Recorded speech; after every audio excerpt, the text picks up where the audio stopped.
আগেই হয়তো Ayatollah Ali Khamenei যখন জীবিত ছিলেন তখন তিনি ধারণা করেছিলেন তিনি হয়তো বাঁচবেন না, তাকে মেরে ফেলা হবে। ঘটনা সত্যি সত্যি তাই ঘটল এবং তখনই ইরানের শীর্ষ ধর্মীয় নেতা খামেনি সহ যারা নেতৃত্বে আছেন তারা নিশ্চিহ্ন হয়ে গেলে কে হাল ধরবেন ইরানের, সেটিও খামেনি ঠিক করে গেছেন।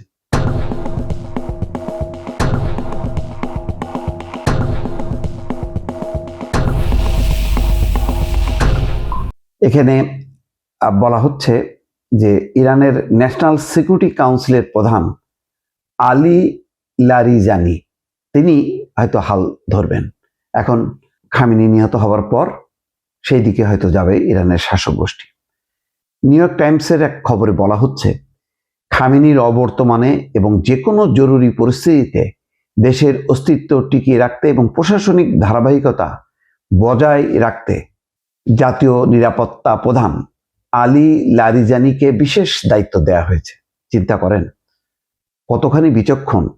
তিনি জানেন যেহেতু তিনি টার্গেট হয়ে গেছেন এবং ইসরায়েল এবং আমেরিকা কোনোভাবেই তাকে জীবিত রাখবে না, তাকে যে কোনো উপায়ে ধ্বংস করবে, সুতরাং তিনি মারা গেলে তার অবর্তমানে কে ইরানের হাল ধরবেন সেটাও তিনি ঠিক করে গেছেন, একদম ব্যক্তিকে চূড়ান্ত করে গেছেন। মিডল ইস্ট আইয়ের প্রতিবেদনে বলা হচ্ছে যদি কোনো কারণে সর্বোচ্চ নেতা এবং দেশের শীর্ষ নেতৃত্ব দানে অক্ষম হন বা নিহত হন শীর্ষ নেতৃত্ব, তবে দেশকে টিকিয়ে রাখা এবং প্রশাসনিক ধারাবাহিকতা বজায় রাখার পূর্ণ দায়িত্ব পালন করবেন জাতীয় নিরাপত্তা প্রধান। খামেনি নিজেই মৃত্যুর আগে এই সিদ্ধান্ত অনুমোদন করে গেছেন। মধ্যপ্রাচ্যে ক্রমবর্ধমান উত্তেজনা এবং হামলার হুমকির মুখে এই আগাম প্রস্তুতি নিয়েছে তেহরান।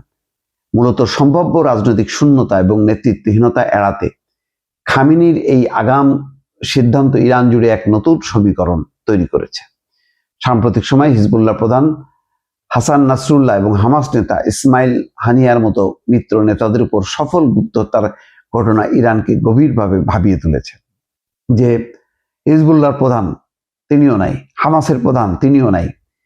তো এই ঘটনায় দুই সংগঠনই ক্ষতিগ্রস্ত হয়েছে। এই কারণে ইরান আগেভাগেই প্রস্তুতি নিয়েছে যদি খামেনি বা প্রেসিডেন্ট প্রধানমন্ত্রী তারা যদি শেষ করে দেয়, ইসরায়েলের গুপ্তচররা বা আমেরিকা এমন ধ্বংসযজ্ঞ চালায়, তাহলে যাতে দেশ সংকটের মধ্যে না পড়ে।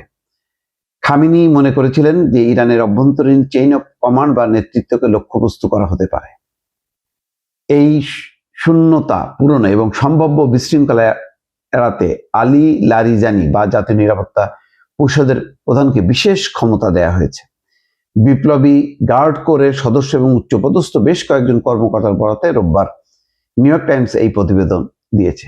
এখন ঘটনা তাই হয়েছে যে সত্যি সত্যি চলে গেলেন আয়াতুল্লাহ আলী খামেনি, তাকে বাঁচানো যায়নি এবং সম্ভবও না, কারণ এখানে মার্কিন এবং ইসরায়েলের গোয়েন্দা এবং তাদের সামরিক তৎপরতা এবং যেভাবে নেটওয়ার্ক, এই নেটওয়ার্কের মধ্যে টিকে থাকা খুব কঠিন।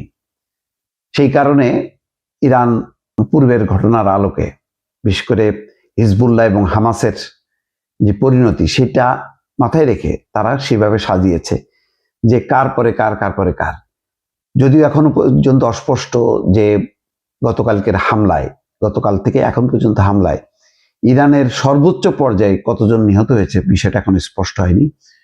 শুধুমাত্র আয়াতুল্লাহ আলী খামেনির বিষয়টি নিশ্চিত হওয়া গেছে, কিন্তু প্রতিরক্ষা মন্ত্রী বা বিপ্লবী কোর গার্ডের প্রধান যে তিনিও নিহত হয়েছেন বলে যে গুঞ্জন, সেটা সত্য কিনা এখনো সেটা জানা যায়নি। সেটি জানার পরে হয়তো বোঝা যাবে যে নেতৃত্ব কে দেবেন।